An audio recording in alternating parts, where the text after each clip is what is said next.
Hey traders, checking in on the stock market today. FOMC reaction. Bulls get the win in the short term, but as we know, tomorrow and Friday matter more when there will be more capital, more money moving around in response to what we got out of the Fed today. Energy is starting to see a little bit of weakness. I can't believe I forgot to cover it yesterday. We'll catch up and cover it today. Before we hit the charts, we got another free ebook, Understanding Your Trading Psychology. I'll put the link in the description and the comments of this video. It'll talk about your locus of control, how your mindset affects your trading style, practical steps for change, and how to find the right balance for your trading style. Dinsey coming out with another good article. Check it out. So the reason I can't believe I forgot to cover energy yesterday, and I was wondering why the video was a bit shorter, it's because I have been focused more on energy the last week as I've been shorting it than I have been in a long time. So we'll cover that. We'll talk about how I traded after the FOMC. I was not planning on trading actively, but then kind of just rolled into my first flow state in a while, which was nice. So I'll go over how I was playing it directionally. But first, we'll look at the broader market, the S&P 500. The daily bounces are underway. And the big question that we have now, because we know the most likely scenario are daily lower highs to be the result of this bounce. What we don't know is how much bounce are we going to get before those lower highs are set. And we're watching for clues to help us determine that. And we're watching our retracement size. We know that if this bounce retraces 382 or less, I'm just going off the high, 382 or less, and it's a daily bear flag. And 50% or more, and we're starting to create the space for a potential daily trend change attempt. So as each daily candle prints, the EMA 12 is going to drop down. And so pretty much, depending on how things go the next 2 days, but we'll be able to say if daily EMA 12, this red line, is resistance, then we are likely to reject, or I should say, then we are likely to be a bear flag. If we can get over that EMA resistance, the probability for a bear flag will decrease a good bit. So zooming in for details, I go to the 4-hour time frame, and I say yuck, because this does not show clarity for me at all. Is there a 4-hour uptrend? That candle, because of the FOMC reaction, kind of makes it unclear. So I go to the ETF, SPY, and I just watch the hourly. And it too doesn't have a ton of clarity, but I've got two levels that I'm watching, 370.59, and then the low of today, 372.12. So anything above 372.12 will be an hourly high or low, next consolidation, and the bulls must get over 383.90 for this bounce to get some follow through. At this point in time, this is a daily bear flag. The burden of proof is on the bulls to prove to us that this is not a bear flag. And the only way that they're going to do that is with follow through. There are a couple gaps to the upside. If we do break 383.90, there's a gap at 389.75 that we'll be keeping an eye on. So overall, we're watching how much bounce follow through do we get from here, and is it a daily bear flag? And we are well prepared for the possibility that yes, it can absolutely be a potential daily bear flag, because we're not oversold. We're not even close to oversold on the daily chart, and the weekly chart, not either. So just be prepared for either direction. But tomorrow's a big day for me as to whether or not we get bounce follow through in terms of the initial FOMC reaction. SMH. Daily bounce, same thing. Don't need to repeat myself. Everything is the same. Hourly high or low is key. That's the low of today. That must hold. Resistance is the high of today, and then the gap to fill. We're scouting the daily lower high. We're watching the bounce retracement size. Tesla. This is the Tesla QQQ chart showing relative strength. Testing resistance, trying to break this equilibrium in favor of the bulls. There are a handful of names that are holding recent lows. Tesla is one of them. Daily bounce underway. Nice little uptick in volume. FOMC day definitely generally has some higher volume. Anything under 767 is just a daily lower high. And the goal for the bulls here is to hold a weekly base of support to try and set up a weekly trend change. Again, the bulls have a lot of proving to do, but at least an initial hold of support. And the names that have this base of support now, Amazon, double bottom in the 101s, with the daily bounce underway, scouting a daily lower high. NVDA, big base, 155s, 157s. We did break those levels by $1 and change yesterday, but straight into a bounce. So I'm viewing that as just a base of support, essentially just 154 to 157, scouting the daily lower high, but making note of those supports Netflix went from lead bear to a lead bull today, big bounce, but holding that 162 low. So just a handful of names that are holding a low from a couple weeks ago, whereas the vast majority of individual names, we look at Apple, we look at Google. Well, Google's holding as well. Glad I looked at that. Add Google to the list that's holding. But Apple, Microsoft, SPY, QQQ, tons of names we can find broke to the lower lows. So we want to distinguish the differences, and we can group these individual names based on, are we at fresh lows or are we holding that previous low? I've already went over in the previous videos, NIO, BABA, CCJ, the uranium play. There's one more. But anyways, we're watching those names that are in weekly equilibriums because they are different setups. We can have three distinct different setups. Weekly equilibriums with wide ranges tightening up. These daily names that I just pointed out that are holding the lows from a couple weeks ago, and names that drop to lower lows. Easy way to just distinguish the different setups. XLV. So healthcare. Daily bounce underway. Again, don't need to repeat myself. It's a bear flag. We need bounce follow through for it not to be a bear flag. Burden on bulls. And it's a weak bounce at this point. The upper wick shows profit taking into the end of the day on the FOMC reaction, which is why tomorrow and Friday are so key. Can bulls follow through? XLF, same deal. Very weak bounce attempt. Can we follow through and create any space for an eventual trend change attempt? They're all bear flags right now. And granted, to not be a bear flag, you need multiple days of bounce follow through. So we'll give the bulls a chance, but we will remain skeptical because they are the ones that have to prove it to us. Bears don't have to prove a thing. IWM, 168.46 broke with no follow through. So we can call that a base of support there. I wouldn't argue with you if you said that it was. Same weak bounce initially starting, needs follow through. It's definitely going to be a win for the bulls tomorrow if we break the highs of today. If we don't, bulls have to remain real cautious. Biotech sector is another name that is holding the base of support. So there's a handful in there. NIO, very significant follow through for the bulls. Look at that volume. They had their product event today, and it was just bullish correlation all day, just like yesterday. Look at the 5-minute time frame. Once we set the low from 5-minute oversold conditions, we bounced, hit a new low with no follow through, and then it looked like a buy program turned on, and just all bulls from there. But again, this weekly chart is looking real good for a longer term shift in momentum if the broader market can at least trade sideways. We don't need it to go up. We can see NIO is going up on its own, but we just have to ensure that the broader market isn't dropping to fresh lows to erase this bull move that NIO is attempting to make. But, I mean, let's go to the 2-day time frame. Man, let's go to the, just trying to condense this down where we'll just go to the weekly. It's just a bounce, a pullback for a higher low, and trying for a quick weekly trend change. And if we look at it from the monthly perspective, a monthly bounce is underway. And that's certainly not the case for most names who hit fresh lows this past week. NIO is standing out. So I will continue to focus on NIO as a bull on any green market days. This just caught my eye. Curious what this looks like.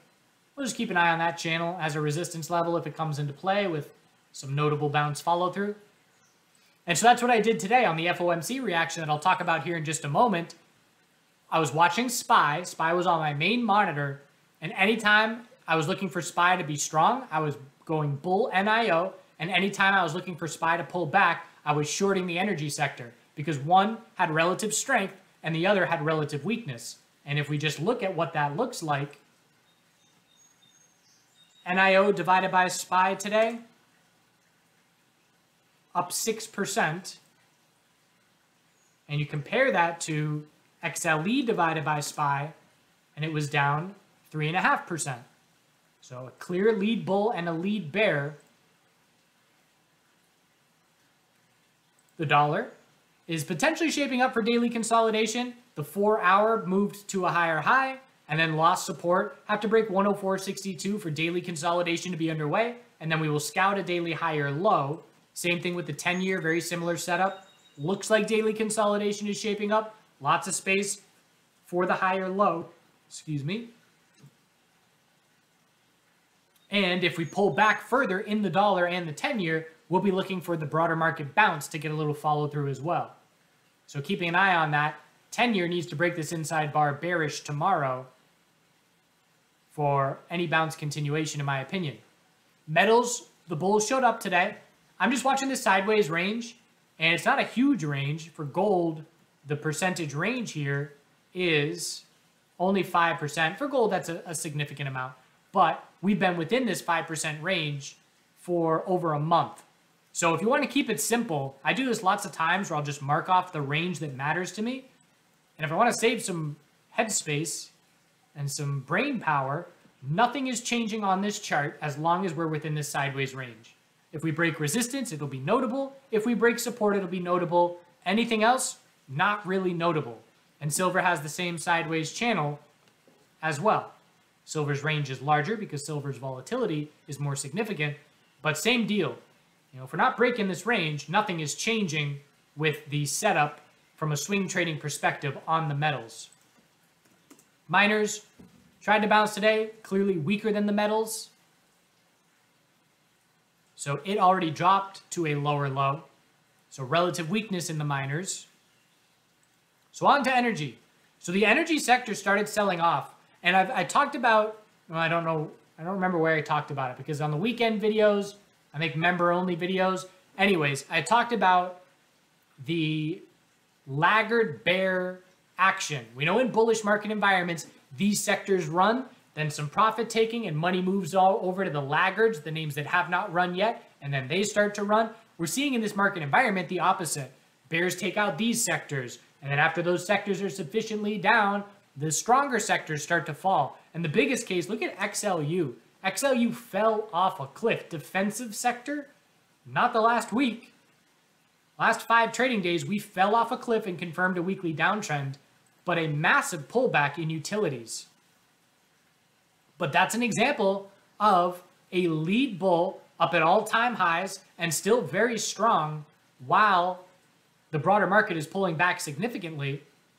I mean, we were at all-time highs in April, and you look at SPY in April, and we weren't at all-time highs. We got that bounce, but we were still weaker.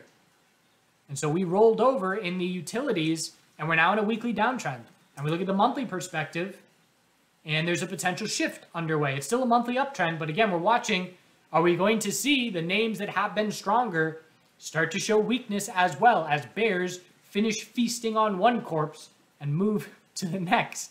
So utilities, absolutely a major drop here, and I'm watching for the same in energy. You've heard me talk about it a few times. I was initially early on a short attempt, didn't lose much, just kept a nice small risk, shorted there, stopped out when we failed to confirm the downtrend, left it alone for weeks from that point. But we started to see weakness in the energy sector and these companies before we saw weakness in energy commodities. And so we were able to say, okay, there's profit taking going on from all-time highs in the energy space. And if you look at the non-adjusted all-time high level, it is a double top. Well, we actually failed 101.52, and we failed to break that resistance level. And I like the adjusted levels because dividends do matter, because every time you take out a dividend, you're artificially knocking the price down. But anyways, the daily pullback has been notable, and for the first 4 days of this pullback, energy commodities were still really strong. No red flags, bulls in complete control. And so we could look at this and say, energy bears are positioned well if we see any weakness in these commodities. And so we started to see weakness. Natural gas confirmed that rising wedge we had been keeping an eye on in a big way, very convincingly breaking that level. And so the weekly is now pulling back. It's still a weekly uptrend as long as 636 holds, but obviously momentum has shifted in a big way, and we are down from that high. We ended up pulling back initially over 27%. So a temporary top is in for natural gas. How long that top lasts remains to be seen. Have to lose the weekly uptrend for us to think that it is a longer term top being set. But energy dumped in a big way yesterday, or I should say natural gas did, and oil started to show some weakness after. Oil has been a laggard to the natural gas bear move and is following along with its own bear move. But that didn't start until yesterday, 11 to 2 p.m. essentially. And at that point, natural gas had already very significantly dumped hours before. So oil is now seeing a bit of weakness. I am keeping an eye on this 4-hour potential megaphone. I initially had it drawn like this. And we were watching this price action. We are now falling through that, so I'm curious, can I draw this and have it still make sense? Nah, we then missed those levels. So close to breaking bear there. What we have to see as weekly consolidation is underway. Again, there is nothing wrong with this chart from a bullish perspective. The weekly consolidation was overdue, which is another reason I was keeping an eye out for a short in energy. But if weekly EMA 12 holds, the character of this chart remains intact for the bulls. And the character of the chart has been entirety of 2022. Weekly EMA 12 has been support. That means we can pull back 5% and still be just fine from the weekly perspective. When we lose the weekly EMA 12, it'll be very notable to us. We can say something is different for the first time of the year. So oil is still clinging on to, maybe clinging is the wrong word, oil is still holding on to a really strong weekly chart. And we're not going to anticipate the energy sector dumping massively as long as that is the case. It's pulling back notably. Anything above 71 is a weekly high or low. Watching to see if the weekly EMA 12 holds here. And that's that. So what I was doing on the FOMC, shorting energy, longing NIO based on SPY. I didn't trade the initial reaction. I was live streaming at the time, and trying to trade that speed of action while live streaming would have been a disaster for me personally. So I waited until I was done live streaming, and at that point in time, I didn't do anything until this big bull move. And so that was when Powell started speaking at 2:30. And so we had this big move up, and I was just watching SPY saying, okay, big move, nice move for the bulls, but we know we're going to consolidate, even if it's just for a 5-minute high or low. And so I wasn't watching the 5-minute or the 2-minute stair step pattern here, but it would have been a good one. I was just watching energy. And I said, okay, I'm looking to short energy for when the broader market consolidates. And fortunately for me, look at the different setup here, showing relative weakness. SPY rips to a new high of the day during this move, and XLE doesn't come close. So XLE rejected from its initial reaction. And so I was just top fishing 83.69, and I shorted some in the 83.40s and some in the 83.50s, and I put my stop over 83.78 because that was a little double top. And that short worked out really well. So I rode that short down. I went fairly aggressively because the stop was so close by. I could have a much larger position size and have the same dollar risk. So I started scaling out a few of those positions into that pullback. And then, as I said, okay, well, SPY is just looking for a 5-minute high or low to be the result of this pullback. I watched 5-minute EMA 12 as a little visual target. I saw the declining volume. And so I said, I know NIO has been a relative bull all day. I'm looking for an NIO long entry. And it had a really nice equilibrium. And I actually shorted NIO as well on this 1990 double top. Sold it real quick because I've been learning my lesson that don't fight the NIO bulls when they are showing you clear relative strength. So I exited that real quick, but then made a bull entry looking for the higher low off of 1925, and then rode that to the new high of the day. And so those were the main moves that I made, but then I was micromanaging a little bit. I did short NIO again, this double top, because this showed me relative strength going to relative weakness. So NIO has been relatively strong all day. And into the last 20-30 minutes, I see SPY break the high of the day convincingly by over $1. NIO does not. So I shorted it. I said, all right, well, if you can't break the high of the day and my stop level is going to be a few pennies away, I'm going to short it. And so I shorted it knowing that any SPY consolidation would help that double top pull back. And it did. Nothing huge, just a little 1% plus move back into the end of the day. And I tried one more long into the close, had a little 6-penny loss and said, all right, I'm done. Didn't give him quite enough wiggle room. I think I stopped out at 1994, almost But that was an example. I very often, I pretty much have the day marked where I either don't have it today or I've got it today in terms of flow state and clarity. And today was an interesting example where this morning I did not have it and I was not trading well at all, just junk. And then took the break, took a couple hours off, waited for the FOMC reaction, and then went something like 5 or 6 green trades in a row, playing that volatility post FOMC. And it's unusual for me to go from so cold to flow state in the same day. But hoping that flow state sticks around because it has been absent recently. So we'll see what tomorrow brings. The bulls have to prove it. We've got to break the highs of today. If we don't break them tomorrow, I should say, then it has to be an inside bar, and then it has to break Bull Friday. So 2 days for bulls to try and prove to us that this is not a bear flag. Bounce has to see continuation. NIO lead bull. Again, the NIO, this weekly chart, is just prime time for bulls if the broader market can stop dropping. And LI, we pointed out a couple other ones, but LI, EV space. Again, you're not going to find many charts that look like this the last 5 weeks. BABA. What's BABA doing? I didn't look at it today.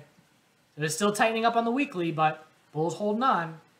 If we were to set a daily lower high and lower low on BABA, I would lose interest and stick it off to the side and check in on it every now and again. But hope you had a good day. Do good things, and we'll see you tomorrow.